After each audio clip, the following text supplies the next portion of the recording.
Eu não deveria estar naquele funeral. Nem sabia o nome dela. A igreja estava quase vazia, exceto por alguns familiares com olhares perdidos e uns poucos estranhos que eu assumi serem vizinhos. Um desses funerais solitários onde ninguém chora alto, apenas deixa o tempo passar. Eu fiquei no fundo, observando. Estava ali por puro acaso, ou assim me convenci. A caminho do trabalho, vi a porta aberta e pensei, por que não? Não era a primeira vez que eu fazia isso, entrando em velórios alheios. A verdade é que funerais me deixavam desconfortável, mas também curioso. As pessoas baixavam a guarda diante da morte, e às vezes, oportunidades apareciam. E lá estava ela, no centro de tudo. Uma mulher pálida, elegante mesmo na morte. Vestida com um casaco preto que parecia caro, mas o que realmente chamou minha atenção foi o anel. Um ouro tão polido que parecia novo, com uma pequena pedra verde que cintilava mesmo sob as luzes frias da igreja. Não sei o que me deu. Talvez fosse a minha situação, as contas atrasadas, o aluguel. Talvez fosse o vazio. Mas quando ninguém estava olhando, aproximei-me do caixão. Minhas mãos tremiam. Fingi ajustar o lenço que cobria suas mãos, e em um movimento rápido, deslizei o anel do dedo dela. O metal estava gelado. Estranhamente gelado. Quando o coloquei no bolso, um calafrio subiu pela minha espinha. Você não deveria fazer isso, uma voz murmurou atrás de mim. Virei-me com o coração disparado, mas tudo que vi foi uma senhora idosa, com olhos sombrios. Ela me encarou por um momento antes de desviar o olhar para o caixão, balançando a cabeça lentamente. Saí de lá sem olhar para trás, tentando ignorar o peso no meu bolso e na minha consciência. O anel continuava no meu bolso enquanto eu subia as escadas do prédio. Meu apartamento ficava no 12º andar, e o elevador estava quebrado, de novo. A luz fraca do corredor piscava, e cada degrau rangia sob meus pés. A noite já tinha caído quando cheguei à minha porta. Joguei as chaves na mesa da cozinha, tirei o anel do bolso e coloquei-o sob a luz amarelada do abajur. Era bonito, sem dúvida. A pedra verde brilhava de um jeito que me fazia pensar em dinheiro, muito dinheiro. Quem quer que fosse aquela mulher, ela definitivamente não precisava mais dele. Coloquei o anel sobre a pia e fui tomar um banho. A água quente ajudou a aliviar o frio estranho que parecia ter ficado impregnado na minha pele desde o funeral. Depois, me joguei no sofá com uma cerveja e o som baixo da televisão. Foi então que ouvi. Toque, toque, toque. Levantei a cabeça. Vinha da janela. Só podia ser um galho, talvez algo arrastado pelo vento. Mas eu estava no 12º andar. Não havia árvores por perto, muito menos na altura da minha janela. Levantei-me devagar e me aproximei do vidro. Não havia nada lá fora, apenas a escuridão da noite e o reflexo pálido do meu próprio rosto. Suspirei, me sentindo idiota, e voltei para o sofá. Toque, toque, toque. As batidas voltaram, mais fortes desta vez. O som era tão claro que parecia que alguém estava realmente do lado de fora, batendo no vidro. Meu coração acelerou, e meu estômago se apertou. Quando me aproximei novamente, vi algo que fez o ar escapar dos meus pulmões. Uma marca de mão. Uma palma molhada impressa no vidro, dedos longos e finos apontados para baixo, como se alguém tivesse tocado a janela do lado de fora. Fiquei parado, congelado. Aquele frio estranho voltou, e por um segundo, senti como se algo estivesse bem atrás de mim. Naquela noite, dormi pouco. As batidas na janela pararam em algum momento, mas a marca de mão permaneceu lá, uma sombra úmida impressa no vidro. Não tive coragem de limpar. Na manhã seguinte, saí do apartamento sentindo como se algo estivesse grudado em mim, uma presença invisível, um peso nos ombros. Enquanto descia as escadas, vi Dona Nilda, a velha do 10º andar, varrendo o corredor com uma vassoura desgastada. Ela ergueu os olhos assim que me viu. O senhor não devia ter pegado aquilo. A voz dela era firme, mas baixa, quase um sussurro. Parei no meio do degrau, meu coração batendo mais rápido. Do que a senhora está falando? Tentei soar despreocupado, mas minha voz falhou um pouco. Você acha que ela não vai vir buscar o que é dela? continuou Dona Nilda, sem desviar o olhar. Essas coisas, elas têm donos, moço. E donos que não descansam. Tentei rir, mas saiu como um sopro sem graça. A senhora devia parar de assistir esses programas de assombração. Ela balançou a cabeça lentamente e voltou a varrer, sussurrando algo que não consegui entender. Segui meu caminho, mas aquelas palavras grudaram na minha mente como cera quente. Durante o dia, o anel parecia pesar mais no meu bolso, como se tivesse dobrado de tamanho. Quando finalmente voltei para casa naquela noite, decidi me livrar dele. Peguei o anel da pia, abri a janela e o joguei com toda a força que consegui. Senti um breve alívio, até que, minutos depois, fui até a cozinha pegar uma cerveja. E lá estava ele, no balcão, brilhando sob a luz fraca, como se nunca tivesse saído dali. Toque, toque, toque. As batidas na janela voltaram, mais violentas do que antes. Eu queria correr, mas correr para onde? Era meu apartamento, meu espaço, e aquele maldito anel estava de volta, brilhando sob a luz fraca da cozinha. Fiquei parado por alguns segundos, encarando-o como se pudesse obrigá-lo a desaparecer apenas com a força do olhar. Toque, toque, toque. As batidas na janela soavam como socos agora, cada impacto ecoando pelo apartamento, fazendo meu coração bater na mesma frequência. Com passos lentos, fui até a janela. Minhas mãos tremiam tanto que mal consegui tocar o vidro. Lá fora, entre o reflexo distorcido do meu rosto e a escuridão da noite, eu vi. Uma figura pálida estava ali. Uma mulher, com cabelos longos e molhados grudados no rosto, olhos fundos e vazios. A pele parecia enrugada, como se tivesse ficado tempo demais debaixo d'água. Ela não estava flutuando, nem pendurada em cordas. Ela simplesmente estava lá, no 12º andar, encarando-me através do vidro. O que você quer de mim?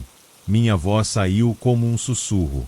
A figura inclinou a cabeça lentamente, como se estivesse curiosa. Em seguida, seus lábios se moveram, mas nenhum som saiu. Apenas os olhos, aqueles buracos escuros, permaneciam fixos nos meus. Dei 2 passos para trás, tropecei em uma cadeira e caí no chão. A figura desapareceu num piscar de olhos, como se nunca tivesse estado ali. O silêncio foi quebrado por batidas na porta. Toque, toque, toque. Levantei-me com dificuldade e abri a porta. Dona Nilda estava ali, segurando uma vela tremeluzente. Não há mais tempo, rapaz, ela disse, sem rodeios. Você precisa devolver o que pegou. Eu tentei. Eu joguei o anel fora. Ele voltou. Minha voz estava trêmula, e eu sentia o suor escorrendo pelas costas. Ela balançou a cabeça lentamente, como se já esperasse aquela resposta. Ela não quer que você se livre dele. Ela quer que você devolva. Ela se aproximou, e sua voz baixou para um sussurro quase inaudível. Você tem que levar de volta para onde pegou. O funeral? Minha voz mal saiu. Não, moço, mais fundo que isso.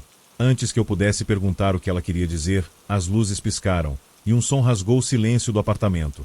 Um suspiro longo, arrastado, vindo diretamente de trás de mim. Eu me virei lentamente. A janela estava aberta. Dona Nilda saiu correndo assim que ouviu o suspiro, deixando-me sozinho com o silêncio pesado e a janela aberta, as cortinas balançando como véus fúnebres. Fechei a janela com mãos trêmulas, mas sabia que não adiantava. A presença não estava lá fora, ela estava aqui, comigo. Fui até a cozinha e agarrei o anel novamente. Ele estava gelado, quase como um pedaço de gelo sólido preso entre meus dedos. O que você quer? Murmurei para o vazio. O que eu preciso fazer? Como se respondesse, a luz da cozinha piscou violentamente, e eu ouvi aquilo de novo. Um sussurro longo, arrastado, quase como um choro abafado. Decidi procurar Dona Nilda. Desci as escadas correndo, quase tropeçando, e bati na porta dela com força. Dona Nilda, pelo amor de Deus, me ajuda. A porta se abriu devagar, e ela estava lá, segurando um pequeno crucifixo de madeira nas mãos. Já era para ter feito isso antes, ela murmurou, puxando-me para dentro. O apartamento dela era escuro, com imagens de santos espalhadas por todos os lados e velas derretidas nos cantos. O cheiro de incenso era forte, mas nada conseguia disfarçar aquele sentimento: medo. O anel pertence a ela. Dona Nilda começou. A moça do funeral. Ela morreu injustamente, moço. Alguém fez mal a ela, e esse anel é parte da história. Mas por que ela está atrás de mim? Perguntei, sentindo as lágrimas queimarem meus olhos. Porque você interrompeu o descanso dela. Você precisa devolver o anel diretamente a ela. Não ao caixão, não ao túmulo. Você precisa devolver. Meu estômago se revirou. Como? Eu não posso fazer isso. Então se prepare para algo muito pior do que essas batidas na janela. Ela disse, sua voz quase quebrando. Porque ela vai pegar o que é dela. E talvez leve você junto. Saí do apartamento de Dona Nilda mais confuso e apavorado do que nunca. De volta ao meu apartamento, sentei-me no chão com o anel entre os dedos, o frio dele parecendo subir pelos meus ossos. Foi então que ouvi novamente. Devolva o que pegou. A voz veio de dentro de mim. Não um som externo, mas algo que ressoou na minha cabeça, vibrando nas minhas costelas. Eu precisava fazer aquilo. Não havia mais escolha. Eu não sabia exatamente o que me fazia ir até o cemitério naquela noite. Talvez fosse a sensação de não ter mais para onde correr, como se a presença estivesse me empurrando para lá, sem outra opção.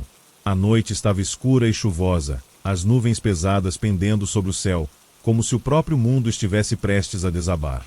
Com o anel ainda preso ao dedo, eu caminhava pela estrada vazia, o som das minhas botas na lama soando como batidas de um tambor funerário.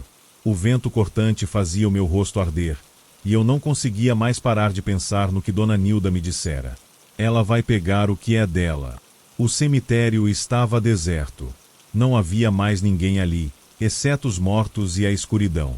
Quando entrei pelos portões de ferro enferrujados, uma sensação de pavor tomou conta de mim. Havia algo de errado naquelas lápides, algo distorcido no ar. Caminhei até o túmulo que acreditava ser o dela. A lápide estava gasta, sem nome, apenas uma inscrição quase legível, aos que sofreram na sombra da injustiça. Meus olhos se fixaram naquelas palavras, o medo crescendo em mim como uma dor aguda. Então, eu a vi. A figura da mulher apareceu entre as sombras, mais nítida do que nunca. Seus olhos negros estavam fixos em mim, e seu corpo pálido se contorcia, como se estivesse sendo puxada para fora da terra. O vento uivava ao redor, e as árvores balançavam violentamente, como se o próprio cemitério estivesse protestando contra sua presença. Ela se aproximou, e eu não pude mais me mexer. Eu queria correr, mas minhas pernas estavam paralisadas. A figura estendeu a mão. Devolva o que pegou. A voz saiu como um sussurro de gelo. O anel queimava em meu dedo, e eu sabia que não havia mais escapatória.